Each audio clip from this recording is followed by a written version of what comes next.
guys, welcome back, or welcome to my channel. Today we are going to be doing my January TBR.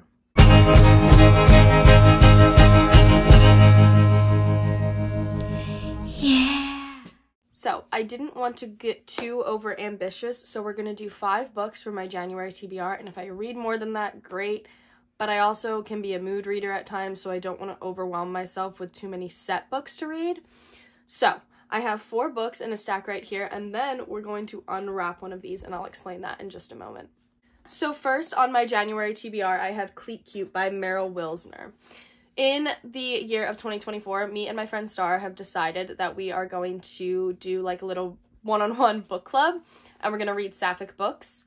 And so, yeah, this is our first choice. And basically after every 2 chapters, we're just going to like check in with each other. I can read more than 1 book at a time, so it's not hard for me to like read 2 chapters of this, wait for her to read her 2 chapters, read another book, come back, all that jazz. But this book follows 2 girls, Grace Henderson and Phoebe Matthews, and they are on the same professional soccer team, and they are teammates with benefits, and there's some tension. And basically, it's about them kind of deciding whether figuring out their relationship is more important or just, like, throwing it to the side and focusing on soccer is more important. And I think there's going to be a lot of tension. And I'm really excited. And yeah, that's the first book. Next, we have The Goldfinch by Donna Tartt. Guilty confession, I've actually seen the movie, but I've never read the book. I know, I usually try not to do that, but in this case, I have. So I really wanted to read the book because I've had it sitting around for a while, and a friend of mine, Eli, told me that I should really pick it up because the book's amazing, as books usually are better than the movies. So, for those of you who don't know, The Goldfinch follows a boy named Theo Decker, and it follows, I think it's dual timeline. I know it was in the movie, I don't know how the book handles it, but it follows him when he was young, 13 years old, and he was in an accident, a explosion at an art museum that killed his mother, and he basically has this obsession with this art piece that they saw when they were there together, and it just follows him when he was young at 13, and then when he's older in college, or graduated, I think after graduating college, and just kind of how he deals with this trauma and what more might be going on with this painting that he's obsessed with. So yeah, I'm really excited to give that a go. I'm hoping to find like an audiobook that I like for this because she's a chunky book, and I know that, like, the material I feel like is going to be, like, kind of heavy, too, in sense of, like, language, and so, yeah, might have to find an audiobook to help me out with this one. Next on my TBR is King of Scars by Leigh Bardugo. I have a little less than, like, 100 pages left in Crooked Kingdom that I'm reading right now, so King of Scars, obviously, is the next installment in this universe. Without giving too much information away, because like I said, this is like the 4th or 5th book in the universe, Leigh Bardugo has created a world called the Grishaverse, where there are regular humans, and it's a fantasy world, and there's royalty, and then there's Grisha. And Grisha are magic wielders, everything from natural wielders that can control air or water or fire, to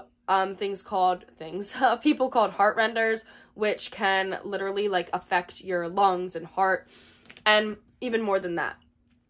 This series follows a character named Nikolai Lantsov, and some other characters. Zoya, I believe, is in this book, and Nina. Oh, I forgot. Nina's in this book. I'm so excited. Nina's one of my favorite. Like, honestly, these might be my top 3 characters. But I absolutely love this series, and unpopular opinion, I was obsessed with the original Grishaverse trilogy, like, just as much as I'm obsessed with the Six of Crows duology. So I'm really excited to see where this book takes us. Like I said, can't really say what this one specifically is about, but if you know, you know. I'm at the end of Crooked Kingdom, where some characters are peeking in from the Grishaverse trilogy, and I've missed them, and I'm so excited to read more about them. Next, I have The Librarian of Auschwitz by Antonio Iturbe. I apologize if I'm pronouncing that wrong. Translated by Lilith Thwaites. Again, apologies if I'm pronouncing anything wrong. And this is based on the true story of Auschwitz prisoner Dita Kraus. Again, apologize if I'm saying any names wrong. I find that in wintertime, I tend to enjoy historical fiction more. I don't know what it is about the cold months that makes me want to dive back in time. but I'm also very intrigued to learn all I can about the Holocaust. I always have since like middle school when they first started teaching us about it. I've always just been intrigued to learn more, and unfortunately our world is going through similar events in different countries, so I feel like reading books, especially ones like these where they're actually based on somebody's true story, can be eye-opening and can be a learning experience so that we can help prevent the situations that are happening now and learn from our past rather than repeating it. This story follows Dita, and she is a 14-year-old girl who is basically asked to protect the 8 books that the campers have snuck past guards into the camp, and how these books kind of provided hope and provided an escape for the prisoners. And I think I'm really excited to read this as a reader and as someone who uses reading as a mental health outlet and something that helps me get through hard times. I'm really intrigued and excited to see how books can be helpful in even such a dire situation as being in a concentration camp and dealing with the abuse and the neglect and just, I'm really intrigued to see, though, how reading helped them, and I think that's beautiful, and I think this is gonna make me sob, probably. And then, last, we are going to pick one of these books that you see wrapped up here. This is inspired by Meg with Books. She has a wrapped up series, and so I went through all of the books on my TBR, and I wrapped up a mix of books that I'm super excited for that I want to prioritize, and then books that I really need to get to. So series I need to make progress in, or books that have just been on my TBR for a really long time that I'd really like to get to, but I always seem to kind of put off. So how I'm going to do this throughout the month and throughout the year is when I do my TBR videos, I will unwrap one of these at the end of the TBR video, and that will be the first one. Once I finish that one, whether I've read the other books on my TBR or not, when I have finished the one that I unwrapped, I will immediately unwrap another to add to my TBR as something to prioritize. In that case, I will try to get to it that month. If not, it will roll over to the next month. I won't be doing any other videos where I unwrap them throughout the month. I'll probably just record myself unwrapping them and then include them in my end of the month wrap up of what I've read this month. I hope that wasn't too confusing. So, we are going to pick one. And I'm really nervous. I think I'm gonna pick this one. Okay. This is a hardback. Oh my god, I feel nauseous. I don't know why, but I feel nauseous. Because I feel like this is the only thing that, I have to read. That's what I'm telling myself. I have to read this book. Okay. I'm gonna do it like Meg does it and allow you guys to see the book first. I hope this isn't upside down, but it may be. Oh my god, I'm so nervous. Okay. Okay. This is actually a book that I'm really excited for. It's not a newer book, but a book that I've gotten more recently. So this is the Chandler Legacies by Abdi Nazimian. Sorry, I'm the worst. I really should research pronouncing before I try to say them. Oh gosh, let's brief this so that I don't speak wrong on it.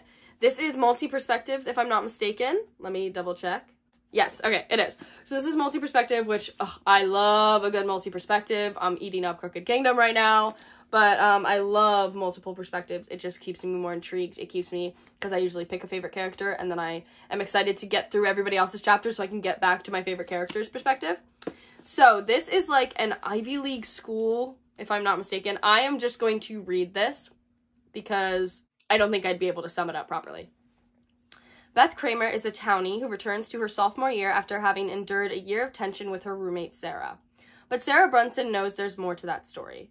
Amanda Priya Spencer is the privileged daughter of New York City elites who is reeling from the realization that her family name shielded her from the same fate as Sarah.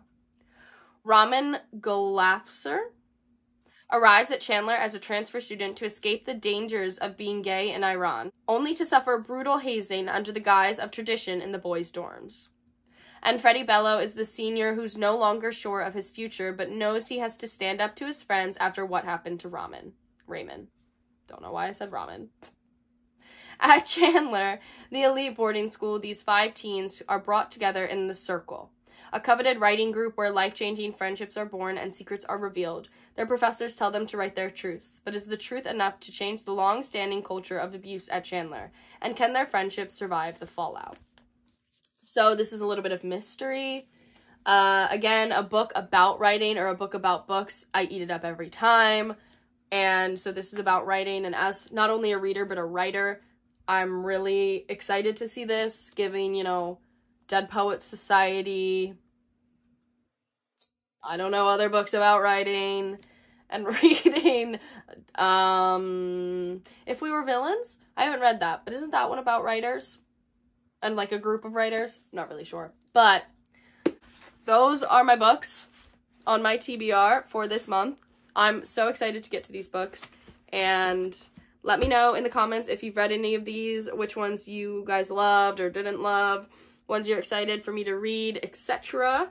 And I will see you guys at the end of the month for my wrap-up, where I've read all of these books, hopefully, and hopefully more. But yeah, I'm super excited, and I'll see you guys next time. Bye. Whoa. That could have been disastrous.